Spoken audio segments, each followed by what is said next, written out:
आज का जो क्लास है वो है हमारा मैरिज के ऊपर कि मैरिज कब होगी, मैरिज मेरी दोबारा शादी का योग या मैरिज टूटने का योग या डिवोर्स का योग, विडो योग और आपका जो है कि एक्स्ट्रा मैरिटल अफेयर्स जैसे आज की दिन है।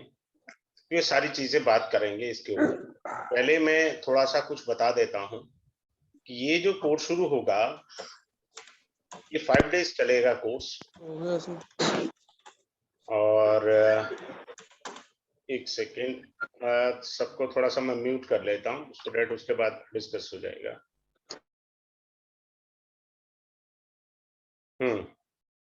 ये कोर्स चलेगा 5 डेज और यूट्यूब सभी को मिल जाएगा। यूट्यूब फॉर्म के अंदर रिकॉर्डिंग लाइफ टाइम के लिए रहेगी। सेकंड ऑप्शन आपको मिलता है फ्री रिवीजन, जो आज तक कोई नहीं दे पा रहा। I feel proud of my self. Free revision 1 time you will gate. मान लो कुछ कमी रहेगी, मेरा हर बार सेम क्लास ही नहीं होती, कई बार मेरे नए पॉइंट्स दिमाग में आ जाते हैं, पढ़ाते पढ़ाते रिदम में मैं पढ़ा देता हूँ, तो मेरा कोई फिक्स नहीं होता कुछ भी। तो ये चीज है, सबसे इंपॉर्टेंट चीज है, you will get the second time. आप फ्री रिवीजन भी कर सकते हैं। Now coming up to this, अब हम लोग क्या करते हैं मैरिज के अंदर, सबसे पहले शादी न्यूरी उपाय कर रहे हैं। हैव यू सीन कि भाई तुम्हारी कुंडली में शादी का योग है या नहीं, सबसे पहले तो वो देखो। अगर शादी का योग नहीं है तो जितने मर्जी उपाय कर लो वो वर्क नहीं करेंगे। ठीक है, जैसे मैं एक एग्जांपल देता हूं, मंगल, शनि और केतु, अगर ये कंजक्शन है, मान लीजिए मंगल शनि बैठे हैं और केतु देख रहा है, क्लियर, सिंपल सा बात है, तो केतु यहां से देखेगा। इसको बोलते हैं, दिस इज अ नाड़ी योगा, नॉट द वैदिक वन, संन्यास योगा, लंगोट योगा, संन्यास योगा। क्लियर, अगर चाहे मेल का चार्ट हो या फीमेल का चार्ट हो, दोनों जगह सेम पॉइंट वर्क करेगा। जब आपकी किस्मत में शादी का योग होगा तब आपकी शादी होगी ना। जब शादी का योग नहीं है, जितने मर्जी उपाय कर लीजिए, शादी नहीं होगी। No, second point, D1 chart के अंदर see is there Saturn sitting in the 7th house with the affliction of 2 malefic planets, यानी 2 पाप प्रभाव हैं क्या शनि के ऊपर। 2 पाप प्रभाव किसके हो सकते हैं भैया, एक मंगल का हो सकता है, दूसरा राहु का कह लीजिए या केतु का कह लीजिए, केतु भगवान का है। अब ये भी शादी ना कराने वाला योग बन गया, क्योंकि दोनों जो ग्रह है ना, केतु और मंगल, इनका गुण धर्म है तोड़ना, जोड़ना नहीं, तोड़ना है इनका गुण धर्म। ठीक, तो सबसे पहले हमें देखना है कि मैरिज का प्रॉमिस है कुंडली में, तब आगे बात चलती है। उसके बाद दूसरा पॉइंट आता है डिले मैरिज। डिले मैरिज क्या क्या होता है भाई, पहले तो ये देखिए, डिले मैरिज का पहला कारक होता है शनि महान, शनि भगवान, यानी शनि शनि धीरे धीरे देर से शादी कराएंगे। दूसरा होता है मांगलिक कारक, यानी मंगल कारक बनता है। क्लियर हो गया। तीसरा जो आता है पॉइंट, वैसे ये 2 मेन ही है, तीसरे आते हैं केतु महाराज। इनका काम है लटकाओ अटकाओ भटकाओ। केतु महाराज का काम होता है लटकाओ अटकाओ भटकाओ, और शादी तोड़ने में सबसे बड़ा योगदान केतु भगवान का है। तो ये चीज हो जाती है। अब आपको एक और अच्छी चीज बताते हैं, आजकल जो शादी हो रही है, बहुत अच्छा चीज बता रहा हूं सॉरी, कि क्या होता है कि हम लोग ध्यान नहीं देते क्या चीज है क्या नहीं है। शादी करते हैं हम लोग नॉर्मली 28 और 36 के बीच में, ठीक है, ये चीज हमारी होती है शादी की। और इसके अंदर लोग बहुत से कह देते हैं जी मंगलिक नहीं है, मंगल का दोष यहाँ खत्म हो गया। अरे भैया, एनर्जी लेवल कभी खत्म नहीं होता, E=mc² होता, आइंस्टीन का फॉर्मूला, ऐसे फालतू में नहीं आप सोचें। ठीक है, किसी को सीक्वेंस दशा पता है, सीक्वेंस ऑफ द दशा पता है तो मुझे थोड़ा बताइए, मुझे ज्ञान कराइए। हाँ बोलिए मोहित जी, अनम्यूट कर लीजिए अपने आप को, बताइए सीक्वेंस ऑफ दशा, बोलिए, सर अनम्यूट करिए। सर पहले केतु की दशा आती है, शाबाश, फिर Ketu Venus Sun Moon Mars Rahu Jupiter नहीं सैटर्न नहीं एंड नहीं, मरकरी। केतु के बाद किसकी आती है? सूर्य की, शुक्र ठीक। की आएगी। जी। फिर शुक्र की आएगी, जी। ठीक है। अब आप ध्यान से सब लोग सीखिए, ये काल पुरुष दशा सीक्वेंस है। क्या है? काल पुरुष दशा सीक्वेंस।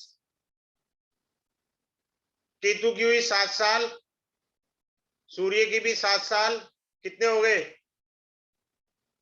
14 साल, 20 साल ये हुई, हाँ जी, 34 हो गए। क्लियर है सबको या नहीं है? अब ये देखो, जो 34 हुए हैं, ये शुक्र की दशा थी, काल पुरुष से सीक्वेंस थी, ये जो है तारा दशा बन गई है। कोई ने, किसी ने नहीं देखा कि ये तारा दशा है। हाँ मोहित जी बोलिए, क्या कहना चाह रहे हैं? Unmute yourself. सर सन की तो 6 साल की है, मंगल की 7 साल की है ना? हाँ मंगल की 7 साल की है। नहीं ये नहीं, सर आपने अपने सूर्य की 7 साल की बोली, इसलिए पूछ रहा हूँ सर मैं। हाँ सूर्य की 7 साल है ना। तो सूर्य की 6 साल है ना सर? आज सॉरी, 6 साल ले लो यार, उसमें कोई फर्क नहीं पड़ता। मेन जो है ना, मैं वो चीज पे चल रहा हूँ। हाँ सर, एक्चुअली थोड़ा मेन चीज ये है डिफरेंस। कि मेरा ये समझाने का उद्देश्य है कि काल पुरुष कुंडली से ये तीसरी दशा बनी ना आपकी। तीसरी दशा तारा दशा होती है, और सभी लोग शादियां 28 और 36 के बीच कर रहे हैं। क्लियर है? इसीलिए शादियां नहीं टिक पा रही। शादी करो, 24 से पहले पहले कर लो, नंबर 1। चलिए अब आगे बढ़ते हैं। अब होता क्या है कि हम लोग मैच मेकिंग करते हैं। मैच मेकिंग कर लिया, सब कर लिया, we ignore the nakshatra too also. If someone is born in Punarvasu nakshatra, Punarvasu means repetition, भैया तेरी दोबारा शादी हो सकती है, there is a possibility of it, the person could get married again, ठीक। सेकेंडली, हम लोग ध्यान नहीं देते हैं, देखते नहीं है, शादी कर ली, फिर बाद में दिक्कत हुई D1 चार्ट में। अगर 7th हाउस में ड्यूल साइन है, कब आएगा? या तो आपका जारी लगन है, ठीक है, कन्या हो, मिथुन हो, धनु हो या मीन हो। मान लीजिए आपका वर्गो असेंडेंट आया तो 12 नंबर यहां आएगा। क्लियर? तो 7th लॉर्ड जो है ड्यूल साइन बना, जो कि जुपिटर हुआ, और गलती से वो जुपिटर यहां बैठ गया ड्यूल साइन में, हो गया कबाड़ा, 2 शादियों का योग बन गया इसका। और बाई चांस D9 में भी जाके जुपिटर ड्यूल साइन में बैठ जाए, चाहे अपनी राशि में बैठ जाए, धनु में बैठ जाए, मीन में बैठ जाए, या बुध की राशि में 3 और 6 में बैठ जाए, तो कंफर्म हो गया, इसकी तो 2 शादी का योग है। तो आप शादी मैच मेकिंग में भी बारीकी से चले, ऐसे नहीं है कि देखा और चल दिया। तो ड्यूल साइन का भी कॉम्बिनेशन आप देखना है, ठीक है। आगे चलते हैं और अच्छे से पॉइंट्स बताते हैं। अगर मान लीजिए शादी में मंगल जो है, फीमेल के चार्ट में देखना है, this has to be seen in the female chart. Mangal अस्त है, अगर किसी भी जो भी यहाँ पे है, she can share the things she has desire to share. Mangal अस्त है, she can not handle the husband, because as per the Nadi Venus is wife and Mars is husband, as the Nadi से हस्बैंड। तो उसकी कुंडली में मंगल अस्त है, यानी she can not control her husband. We have to see different points, different angles, ये देखना जरूरी है। अगर हम देखेंगे नहीं तो गड़बड़ कर बैठेंगे। Now coming up to the next point. देखिए मैच मेकिंग के अंदर भी हमें क्या देखना होता है कि मार्स और वीनस का, इनका रिलेशनशिप होना चाहिए 3 और 11 वाला। क्यों? Mars is a desire and Venus is fulfilment. ठीक है, जैसे मार्स यहाँ रखा, वीनस मैंने यहाँ रखा, 3-11 का संबंध हुआ। कैसे 3-11 का, एक और तरीके से समझो अच्छे से। मान लीजिए मेल का चार्ट है, उसके मंगल यहां बैठा है, अब हमने फीमेल का चार्ट बना दिया। ठीक है, अब फीमेल का चार्ट बनाया, फीमेल के चार्ट के अंदर वीनस कहां गया, वीनस यहां बैठा हुआ है, 3-11 का संबंध आ गया, बहुत अच्छी निभेगी। क्लियर। उसके बाद में और अच्छी चीजें बताता हूं। मैं आजकल जो रिसर्च करता हूं कंसल्टेंसी में, जब आता है तो मैं उनसे पूछता हूं कि क्या लड़की या लड़का कोई भी आता है, मैं पूछता हूं पता करो उनके मम्मी पापा दोनों को शुगर है। अगर वो कहता है तो मैं कहता हूं 36 गुण मिल रहे हैं, शादी मत करो, क्योंकि बाद में टूटेगी, एक्स्ट्रा मैरिटल अफेयर होगा। शुगर आगे चल के जो है सेक्स डिजायर को खत्म कर देती है। कोई इस पर ध्यान ही नहीं दे रहा। मैं तो एक रूटीन में बता रहा हूं। आजकल काम भी ऐसा स्ट्रेस वाला हो गया ऑफिस के अंदर के साथ, आपको स्ट्रेस से भी शुगर आ रही है, टाइम पे खाना नहीं खाना उससे भी शुगर आ रही है, तो शुगर जो है वो मैरिड लाइफ को खराब कर देगी। चलिए आगे बढ़ते हैं।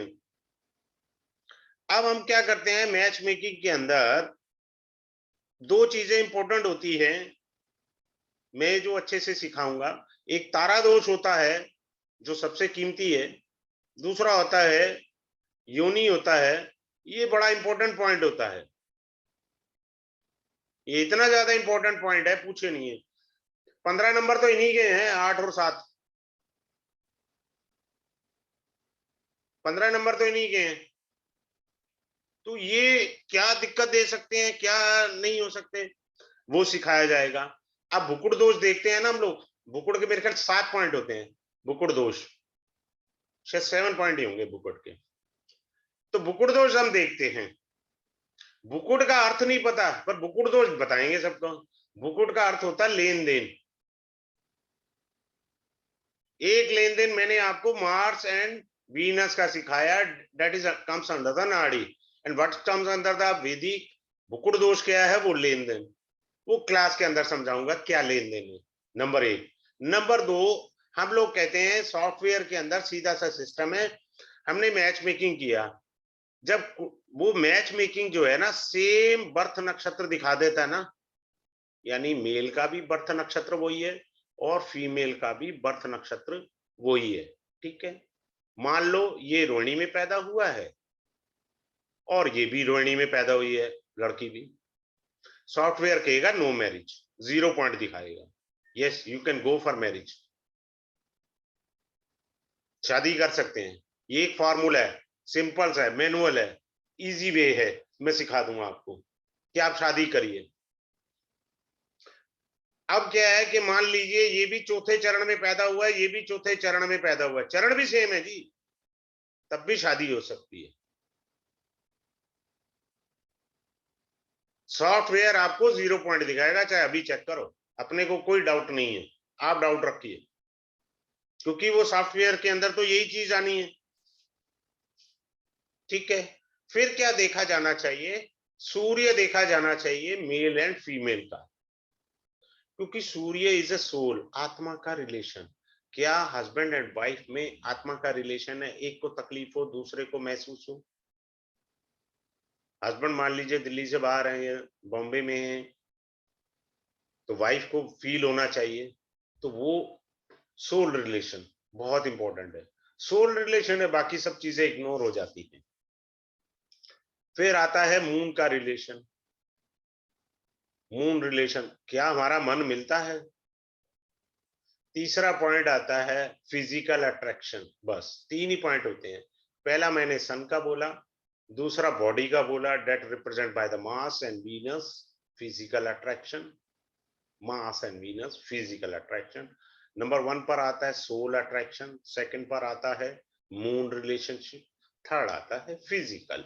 तो ये चीजें आपको अच्छे से पता होनी चाहिए। फिर आगे चलते हैं।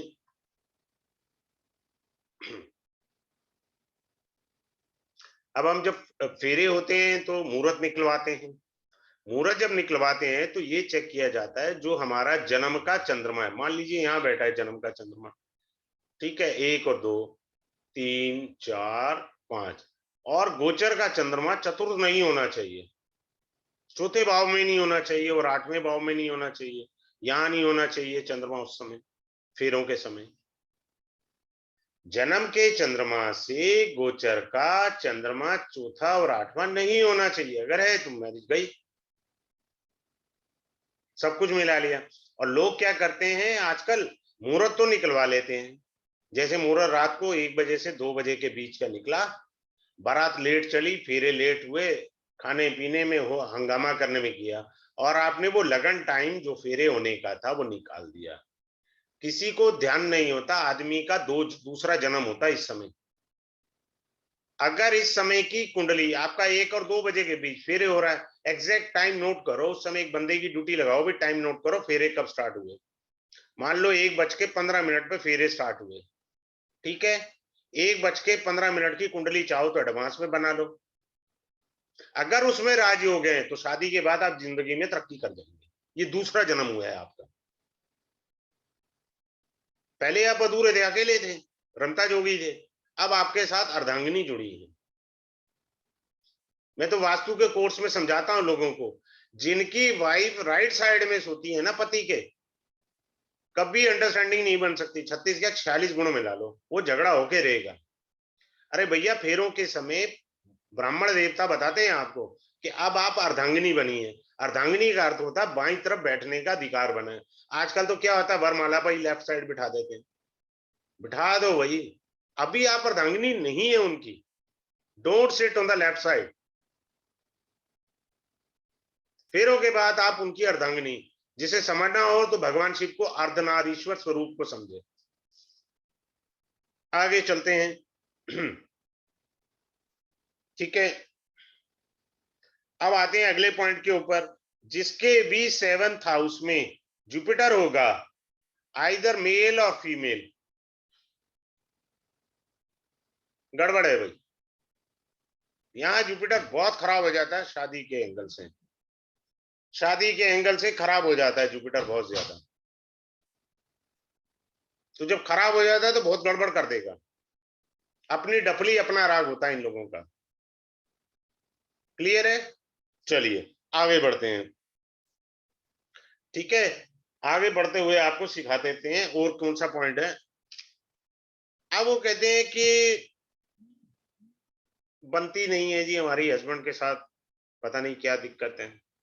भाई जितना ज्यादा देखो, हमेशा एस्ट्रोलॉजी में कोई भी एंगल देखो आप, संतान का जन्म का देखो, ठीक है, संतान का जन्म के अलावा मान लीजिए आप बिजनेस देख रहे हैं या आप जॉब देख रहे हैं, आप कुछ भी देख रहे हैं, ठीक है, तो उसके लिए क्या देखना होता है आपको, वो मैं समझाता हूं फॉर्मूला, यहीं पर ही समझाता हूं।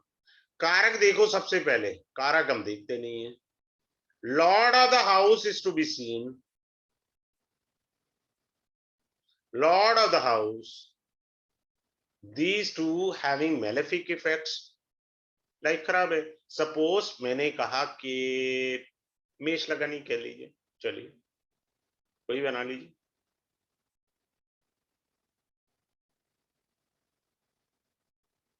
अब 7th लॉर्ड का कारक है, यहां पर शुक्र बना पहले, और शुक्र ही कारक है, शुक्र ही बना, शुक्र ही कारक है। मेरे ख्याल से दूसरा लेना चाहिए आप लोगों के लिए, ताकि अच्छे से मैं समझा सकूं आप लोगों को, अच्छे से बहुत ज्यादा क्लियर से समझा सकूं। अब आप देखो ध्यान से, मान लीजिए हमने लिया, हाँ मिथुन लगन ले लेते हैं, इसमें अलग आ जाएगा, ध्यान से देखिए। अब मिथुन लगन आया, अब इसमें 7th लॉर्ड जो बना है वो कौन बना है, जुपिटर बना है, ठीक। कारक कौन सा होता है, ये मान लीजिए मेल का चार्ट है, बड़े ध्यान से समझिए, मेल का चार्ट है, तो कारक होते हैं शुक्रदेव। क्लियर। अब मान लीजिए बृहस्पति छठे घर में बैठा है, पहले गड़बड़। अब मान लीजिए वीनस जो है, शुक्र यहां बैठा है, केतु यहां बैठा है, मंगल यहां बैठा है, पापकत्री योग में चला गया शुक्र, अर्थात कारक of the marriage Venus having a malefic affliction, seventh Lord अपने से 12वां चला गया और खराब हो गया, तो मैरिज तो खराब है। अच्छा, एक और बात बताता हूं, खास तौर से मैं मिथुन लगन वाले से कहता हूं, मेरे पास कोई गलती से आ जाए, भैया तू शादी मत कर, हाथ जोड़ के कहता हूं उसे, बड़े प्यार से समझाता हूं उसके अच्छे से, क्यों ना कर, उसका एक कारण है। देखिए, आप ध्यान से देखिए, 5वें घर का स्वामी भी शुक्र है, वो शादी से तो दुखी होगा ही होगा, औलाद से भी दुखी होगा, या तो मिस कैरेज होगा या औलाद उसकी नहीं सुनेगी, क्योंकि औलाद है ना ये शुक्र, 5वें घर का लॉर्ड भी तो है ना, आपके लिए शादी का कारक है, साथ में आपके ये 5वें घर का स्वामी भी है। संतान देर से हो या संतान के साथ कोई मिस हैपनिंग हो, मिस कैरेज हो, बच्चा गुजर जाए या कुछ भी हो जाए, या बच्चे नहीं सुने, भैया काय को पंगा ले रहे हो, अननेसेसरी, डोंट गेट मैरी। ठीक, आगे बढ़ते हैं। अब एक और अच्छी चीज बताते हैं, मूवेबल का मतलब क्या होता है, चर राशि। मूव का मतलब होता है चर राशि। एक मैंने ड्यूल का एग्जांपल दे दिया था शादी का, मान लीजिए चर राशि क्या होती है, 1, 4, 7 और 10। इस चर राशि में अगर शुक्र महाराज बैठे हैं या सेवंथ लॉर्ड बैठे हैं तो गड़बड़ करा देंगे। क्लियर। अब इसका एक और गड़बड़ दिखाता हूं मैं आपको, मान लीजिए मेष लगन है, 7th हाउस में शनि और चंद्रमा बैठे हैं,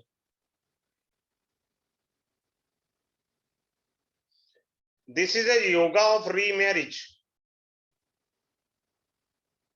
कैसे योगा है रीमैरिज का, सैटर्न, ये नाड़ी से है, Saturn is your karma, Moon is a female, third this is a movable sign. एक तो शादी देर से होगी, फिर वो चलेगी नहीं, फिर दोबारा शादी करोगे, बस यही काम रह गया। दिक्कत क्या है कि आजकल गाइड करने वाले नहीं मिलते, दूसरा लोगों में भी कमी है, बैंक्वेट हॉल बुक करेंगे, बड़ी बड़ी ड्रेस लेंगे, उस पर पैसा खर्चेंगे। अरे भैया 4-5 जगह धक्के खा लो, किसी अच्छे एस्ट्रोलॉजर से मिल लो, उससे राय ले लो, बाद में कोर्ट कचहरी के धक्के लगाओ, रिश्तेदारों को बुलाओगे, क्या फायदा उसका। ठीक है। एक हमेशा बात रखिए, मैं सभी से कहता हूं, मेरी अभी पीछे मेडिकल की क्लास थी, I have explain in the medical class, if Saturn is having aspect on the 7th house, the third aspect of Saturn is called a lethal aspect, घातक दृष्टि होती है उसकी, सबसे खतरनाक दृष्टि तीसरी दृष्टि होती है शनि भगवान की, कबाड़ा कर देंगे, शादी देर से कराएंगे और शादी ढंग से होगी नहीं। क्लियर हो गया, चलेगी नहीं इतना। चलिए आगे चलते हैं। अब होता क्या है कि हमारे पास तो इतनी बुद्धि है कि ये 5th लॉर्ड है, ये 7th लॉर्ड है, ये 9th लॉर्ड है, ये लगन है, इनका रिलेशन है तो लव मैरिज है, बस यही पता है हमें, इससे आगे भी है। बहुत अच्छी टेक्निक मैं यहाँ रिवील करने जा रहा हूं कि ये लव मैरिज हो गया। लव मैरिज तो मंगल शुक्र से होती है, लव मैरिज जो होती है शुक्र राहु से भी हो जाती है। क्लियर, ये लव मैरिज कराने वाले योग हैं। ठीक है, आते हैं अगले पॉइंट पर। अच्छे वाला सीक्रेट वाला पॉइंट मैं अच्छे से शेयर करने जा रहा हूं। अब मान लीजिए ये उच्च कहां होगा, सूर्य की राशि में, ये सूर्य जो है मंगल की राशि में उच्च का होगा। ठीक है, उच्च की राशि जो सूर्य की है वो मेष है मंगल में, मान लीजिए यहाँ राहु बैठा है, ये आदमी लव मैरिज पर जाएगा। पंचमेश की उच्च राशि देखनी है आपको, कुछ नहीं देखना, will go for love marriage, love marriage करेगा। तो ऐसे बहुत सारे टेक्निक्स हैं, ये बहुत अच्छी टेक्निक मैंने शेयर करी, आप देखिए कुंडलियों पे लगाइए। वो कहते हैं ना पहली नजर का प्यार हो जाएगा, वो मैंने बता दिया, पहली नजर का प्यार। मंगल और शुक्र, मंगल और शुक्र जो होते हैं ना वो पहली नजर का प्यार होता है। ठीक है, तो ये चीज होती है। एक और चीज मैं शेयर करना चाह रहा हूँ, 1 मिनट रुकिएगा, मैं ना वो लेके आता हूँ। एक सेकेंड, एक सेकेंड। हाँ, ये आ गया। चलिए, मैं आपको एक और अच्छी चीज बताता हूँ। This is your D1, this is your D9, this is your लग्ना। सपोज मिथुन लग्ना है, और ये समझ लीजिए धनु का आपका नमांश हो गया। इसका लॉर्ड बना बुध, इसका लॉर्ड बना Brihaspati. Both are sitting in the lagna. आप कहेंगे जी शादी बड़ी अच्छी चलेगी, शादी बहुत जल्दी हो जाएगी। Basically this person is born for the society, to serve the society, not to get married. ये आदमी समाज के लिए बना हुआ है, भगवान ने उसे समाज की सेवा के लिए भेजा। शादी करेगा, बेड़ा गर्क करेगा अपना। क्लियर? वाइफ जब भी है वो यही कहेगी आप घर पे होते ही नहीं है। तो ऐसे व्यक्ति को जब बनाया है भगवान ने, वो इंपॉर्टेंट है।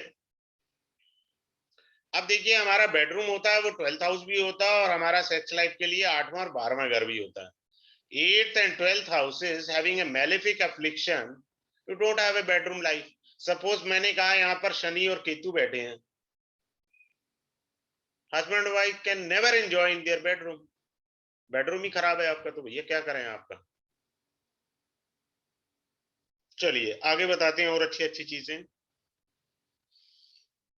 अब होता क्या है कि शादी के बाद लोग जो होते हैं वो ये सोचते हैं, एक और अच्छी टेक्निक सिखा देता हूं। D1 चार्ट के अंदर यहाँ शनि बैठे हैं, यहाँ केतु बैठे हैं, 7th हाउस डैमेज हो चुका है, पाप कत्र योग बन गया। ग्रह कोई नहीं बैठा, भूल जाइए, ग्रह को भूल जाइए फॉर द टाइम बिंग। शादी तो खराब हुई हुई है आपकी, सुख कहाँ है आपको। तो बारीकियां समझनी है हमें, बारीकी जब तक नहीं समझेंगे कुछ नहीं समझ में आएगा हमें। अच्छा, एक्स्ट्रा मैरिटल लोग देखते हैं, एक्स्ट्रा मैरिटल सूर्य राहु भी देते हैं। आपकी आत्मा दूषित हुई, सूर्य राहु मतलब आत्मा, आत्मा राहु के साथ दूषित हो गई, तो आप इधर उधर जाएंगे। ठीक है, खास तौर से अगर सूर्य राहु 7th हाउस में है तो पक्का उसका अफेयर चलेगा। या गुरु बुध आ जाए। गुरु मैं पहले ही कह चुका हूं कि घर में यूनिटी नहीं है, वो गुरु है 7th हाउस में। कोई कहे ना हमारे घर में सब झगड़ा झुगड़ा करते हैं, तो भैया चेक करते रहे 7th हाउस में जुपिटर है। और बुध क्या होता है, मेल के लिए गर्लफ्रेंड है और फीमेल के लिए बॉयफ्रेंड है। गुरु बुध नाड़ी से, दिस इज अ जातका whosoever is having a girlfriend। ठीक है, 11th हाउस आपके 7th हाउस का 5th है, और ये 5th हाउस जो होता है हमारा लव अफेयर का होता है, और ये वाला 5th हाउस हमारा एक्स्ट्रा मैरिटल का लव अफेयर है। समझ आया डिफरेंस, मैरिटल लव अफेयर, ये फर्क आ जाता है। ठीक है, चलिए आगे चलते हैं और अच्छे से बताते हैं। देखो, ये तो एक क्या है कि डेमो है जिसमें आपसे कुछ ना कुछ बात करना है और कुछ आपको समझाना है। अब क्या होता है कि लोग पूछते हैं ये हमारी शादी कब होगी। भैया शादी के कारक ग्रह कौन कौन से हैं, मंगल है, शुक्र है, राहु है, ये शादी कराने वाले ग्रह हैं। इनकी दशा आएंगी तो शादी तो कराएंगे। ठीक है, 7th हाउस का लॉर्ड जो होगा, 7th लॉर्ड, उसकी दशा शादी होगी। 7th लॉर्ड के नक्षत्र में बैठा ग्रह, उसकी दशा में शादी होगी। I repeat again for you, 7th Lord के नक्षत्र में, मान लीजिए 7th लॉर्ड बना बुध और वो उसका नक्षत्र बना रोहिणी, और रोहिणी के नक्षत्र में मंगल बैठा हुआ है, मंगल इन द नक्षत्र ऑफ रोहिणी, तो मंगल शादी करा देगा। नक्षत्र लिंक बनाना इनका, अगर नक्षत्र लिंक है तो हो गई शादी आराम से, क्या दिक्कत आ रही है। और एक यूनिवर्सल फार्मूला सिखाता हूं, क्या है, शनि जब 7th हाउस को देखता है, मैं यहां लिख रहा हूं, समझ लीजिए कहीं से भी देखे, वो कहता है मैं तेरी 2.5 साल में शादी करा दूंगा। जब 7th हाउस को बृहस्पति देखता है, वो कहता है मैं तेरी 1 साल में शादी करा दूंगा। जब सूर्य देखेगा, वो कहेगा मैं 1 महीने में शादी करा दूंगा। और जब चंद्रमा देखेगा 7th हाउस को, वो कहता है जी मेरे को 2.25 दिन दे दो, मैं तुम्हारा कुछ ना कुछ बैंड बाजा बजवा देता हूं। क्लियर, सिंपल कॉन्सेप्ट है। इससे आगे भी पढ़ना है हमें, ये तो बहुत सिंपल है, सभी लोग अप्लाई करते हैं, आप भी अप्लाई करो। ठीक है, वैसे जो शादी होती है ना, अब आपको ध्यान से सुनना, दूसरा घर, 5वां घर, 7वां घर, 8वां घर, 12वां घर, ये तुम्हारे बेडरूम हो गए, बिस्तर का सुख मिलेगा। दूसरा घर, शादी करेंगे तो फैमिली बनेगी ना, शादी करेंगे तो संतान आएगी, लव अफेयर करेंगे तो शादी होगी। 7th हाउस, मेरा स्पाउस तभी आएगा ना जब मैं शादी करूंगा। These are the meaning. So you have to see 2, 5, 7, 8, 10, 12th house of every either male or female. अगर इन लॉर्ड की दशा आ रही है या इन भावों में बैठे ग्रह की दशा है तो शादी हो जाएगी। दूसरा क्या है, अब ग्रहों की दशा है, गोचर से अगर इनका कोऑर्डिनेशन नहीं है तो भाई साहब दशा बेकार जाएगी, ये बात समझ लीजिए। एक 70 साल के आदमी को भी गोचर में वीनस की दशा, ओ सॉरी, दशा सीक्वेंस में वीनस की दशा मिल सकती है। अब 70 साल में वो शादी नहीं करा रहा, एज फैक्टर भी काउंट होता है, नंबर 1। नंबर 2, जोन सी आपकी दशाएं चल रही हैं, एमडी, महादशा, अंतरदशा और प्रत्यंतर दशा, अगर इसका कोई रिलेशन ट्रांजिट से नहीं है, शादी नहीं होगी। ट्रांजिट हामी बढ़ रहा है पर दशा हामी नहीं बढ़ रही, तब शादी नहीं होगी। दशा हामी बढ़ रही है, ट्रांजिट हामी नहीं बढ़ रहा, तो शादी नहीं होगी। लोग दुनिया भर के उपाय करते रहते हैं, मैं तो सीधा सा बताता हूं कि भैया किन चक्रों में पड़े हो। दूसरा बताता हूं, दूसरे घर में राहु है तो आपकी शादी में धोखा हुआ है। आपसे कहा गया लड़का बहुत अच्छा कमाता है, ढिमकाता फलाना, और लड़के को कहा गया कि लड़की बहुत सुंदर है, फलाना ढिमकाना, भैया चीटिंग हुई है शादी में। Second house Rahu, family. और किसी की केतु की दशा चल रही हो, दशा का मतलब महादशा हो सकता है, प्रत्यंतर दशा भी हो सकता है, अंतरदशा भी हो सकता है। तो उसमें क्या होता है कि ज्यादातर दादी कहती है अरे बेटा मैं मरने वाली हूं, तो शादी कर ले मेरे मरने से पहले, जबरदस्ती उसको घोड़ी पे चढ़ा देंगे। वो कह रहे जी मैंने तो भी कैरियर बनाना है। ठीक है, तो ये चीज हो जाती है। इन चीजों को आराम से समझना है हमें क्लास के अंदर। अब आगे चलते हैं, क्या आगे चलना है, बड़ा अच्छा एक पॉइंट मेरे दिमाग में आया था, मैंने कहा चलो मैं वो भी पढ़ा देता हूँ। हाँ, राहु शुक्र है इकट्ठे, जिसका राहु या तो शुक्र को देख ले या शुक्र के साथ राहु बैठ जाए, तो इसका अर्थ ये होता है कि वाइफ आपको ऐसी मिलेगी जो पिछले जन्म से आपसे उसका कोई लिंक था। राहु को मैं कहता हूं आउटस्टैंडिंग, आउटस्टैंडिंग। ठीक है, वो डिजायर करेगी मेरे को ये चाहिए, मेरे को वो चाहिए। अब इसकी जगह मैंने कहा केतु और शुक्र। जो लेडी आपको मिली है वो पिछले जन्म का आपसे उधार पूरा करके निकल लेगी पतली गली से, डिवोर्स हो जाएगा, chances are very high to get a divorce. अगर आपका ये कहता है मंगल और शुक्र 7 जन्मों का साथ, Rahu is the photocopy of Mars, so this is your last जन्मा वाइफ। नेक्स्ट जन्म में ये वाइफ नहीं बनेगी आपकी। सिंपल, कुछ दिमाग नहीं लगाना, बेस्ट से बेस्ट टेक्निक सीखो। टेक्निक नहीं आती हमको तभी हम कंफ्यूज होते हैं, टेक्निक अप्लाई कैसे करनी है वो ही नहीं पता। पहले तो फार्मूला पता होना चाहिए ना। ए प्लस बी स्क्वायर पढ़ा मैथ में, A square plus B square plus 2ab, simple. Formula ही नहीं पता तो इसमें डालोगे क्या धनिया, हम इसमें कुछ डाल ही नहीं पाते। चलिए आगे अच्छे से बताते हैं। और अब लोग कहते हैं जी हमारा किस डायरेक्शन से वाइफ आएगी, अरे भैया कहीं से आएगी आए, उससे क्या लेना देना। लेकिन कुछ लोगों को खुजली होती है, देयर आर 1000 पॉइंट्स उसको चेक करने की। सपोज किसी का फीमेल का चार्ट है, जुपिटर यहां बैठा है, मुझे राशि से लेना देना नहीं है। This 4th house is called north east. Suppose किसी का जो है 11 नंबर राशि में शुक्र बैठा है, दिस इज योर वेस्ट, तो वाइफ हो सकता है वेस्ट से आए, वीनस इज वाइफ।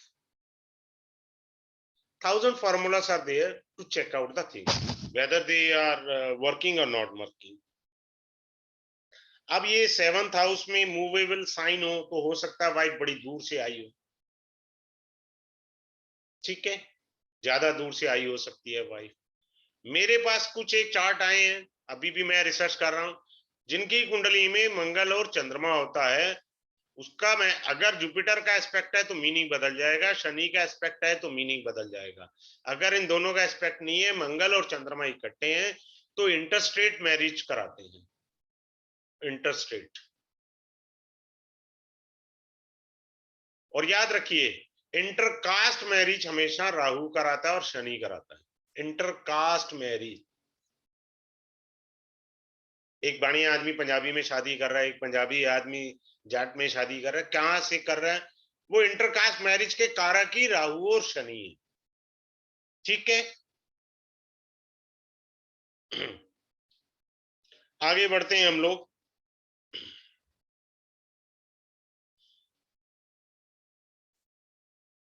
अगर मान लीजिए ये मेष लगन है, सामने है शुक्र, और ये शुक्र भगवान जो है ना आपके लगन में बैठ गए, ये क्या है? Spouse, 7th house.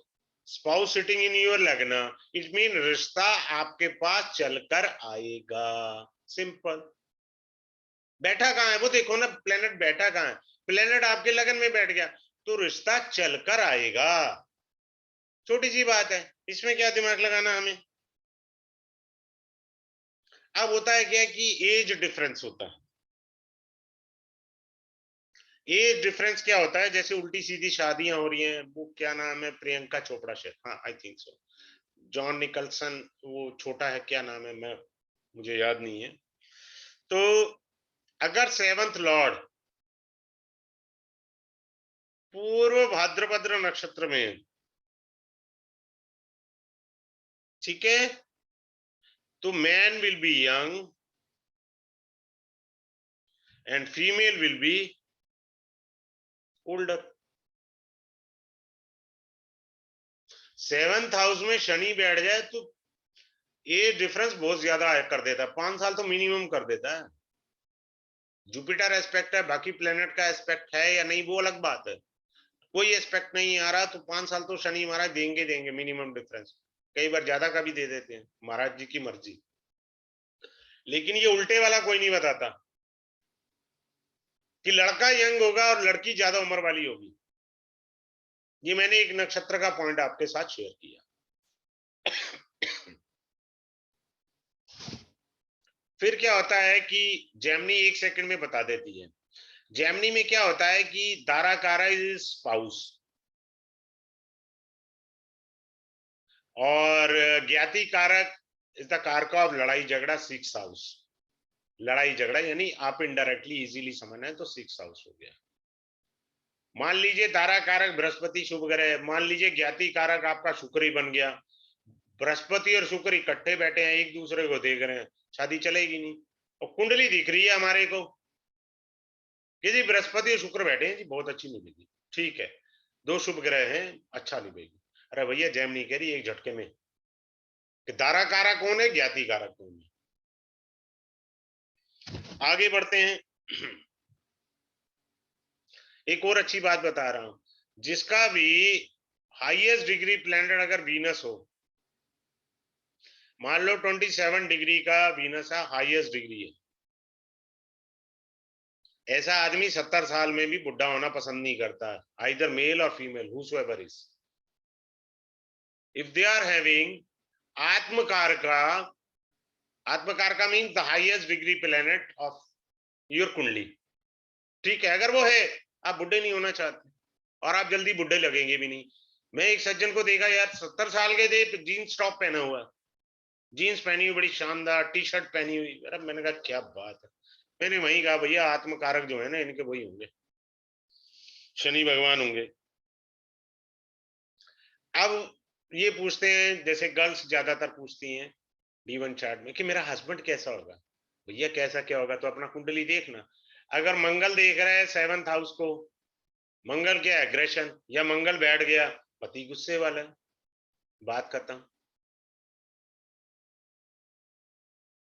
केतु देख रहा है मान लीजिए यहां से 9th एस्पेक्ट से, टोका टाकी, तो क्या चीजें हैं, अपने को वो समझना है।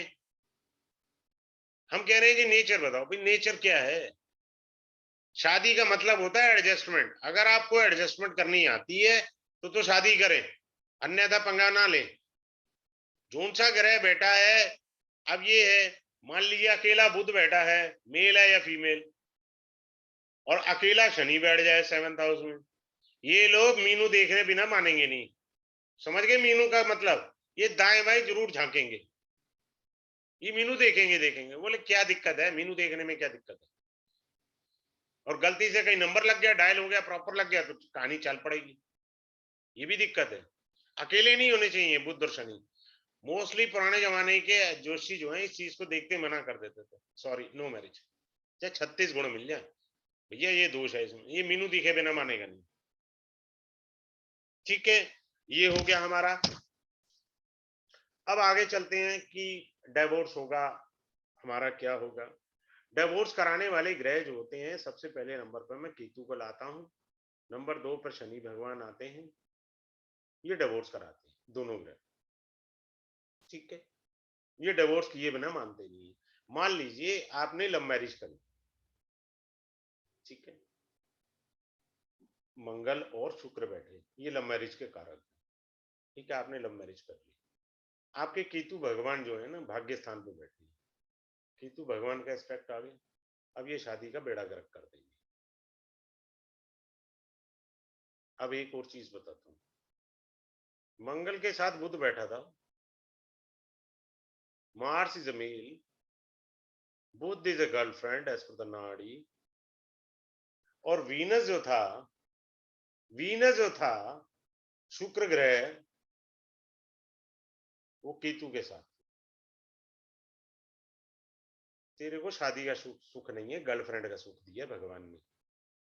जैसे ही इस गर्लफ्रेंड से शादी करी, केतु एक्टिवेट हो गया, शुक्र वैसे ही बेड़ा गर्क हुआ पड़ा केतु के साथ, ऊपर से उसने देख लिया। अब ये डिवोर्स की तरफ चले।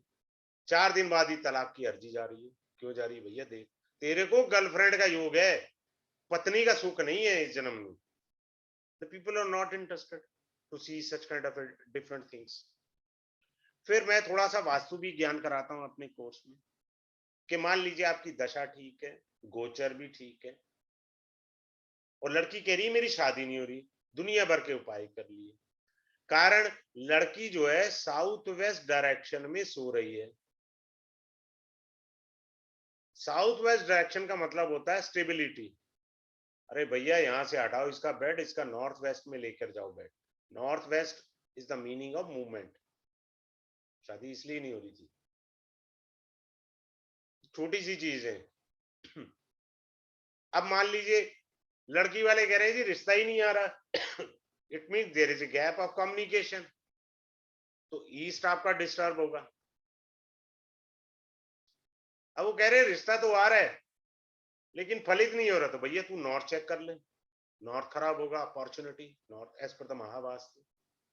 सो आई टीच आल्सो दैट। मेरा मन किया है इसको भी जोड़ा जाना चाहिए। जब आप किसी चीज को पढ़ाते हैं तो अच्छे से पढ़ाएं, ठीक है। तो ये जो छोटी छोटी सी चीजें हैं, ये ध्यान में हमारे को रखनी बहुत ज्यादा जरूरी है। क्लियर है। अब जैसे हम ये पढ़ते हैं, नाम अक्षर वगैरह से भी फर्क पड़ता है हमारे को, कि आपका अगर गरुड़ है, ठीक है,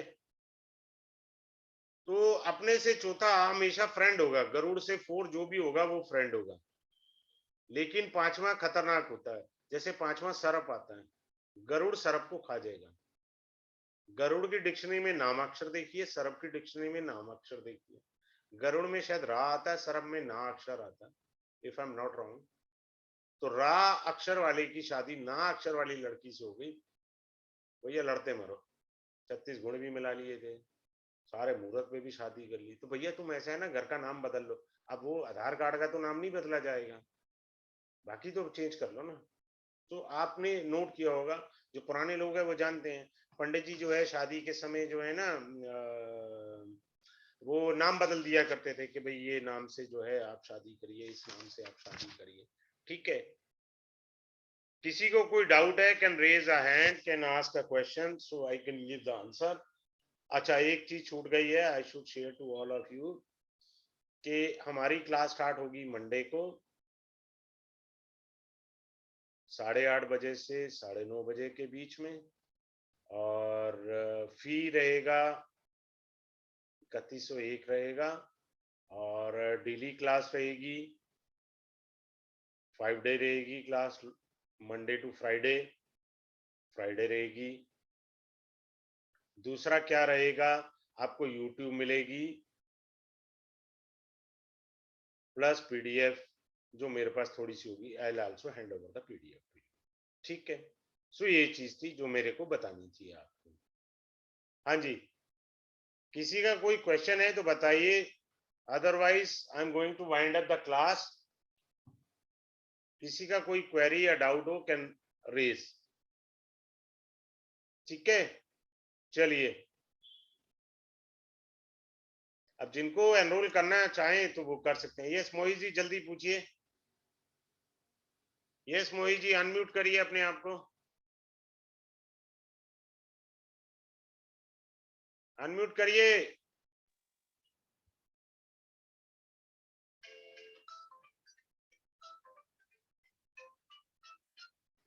हाँ जी मोहित जी,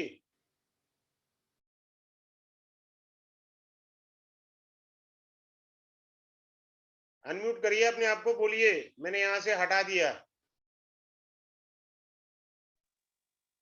सर ये गरुड़ और सर्प का थ्योरी मतलब ये कहाँ से सर, ये समझा नहीं सर, ये गरुड़ और सर्प वो वाला। नाम अक्षर का है, वो क्लास में मैं आपको अच्छे से समझा अच्छा, दूंगा, वो क्लास का ठीक विषय ठीक है है, सर। सारा कुछ यही जी मैंने सर, तो इतनी अच्छी अच्छी टेक्निक शेयर कर दी डेमो में। जी सर, जी सर, जी सर, क्लास के लिए भी तो कुछ बचा रहना चाहिए ना सर। जी सर, जी सर। जी, ठीक है, have a good day, good thank you night sir. To all of you. Good night sir. Good night.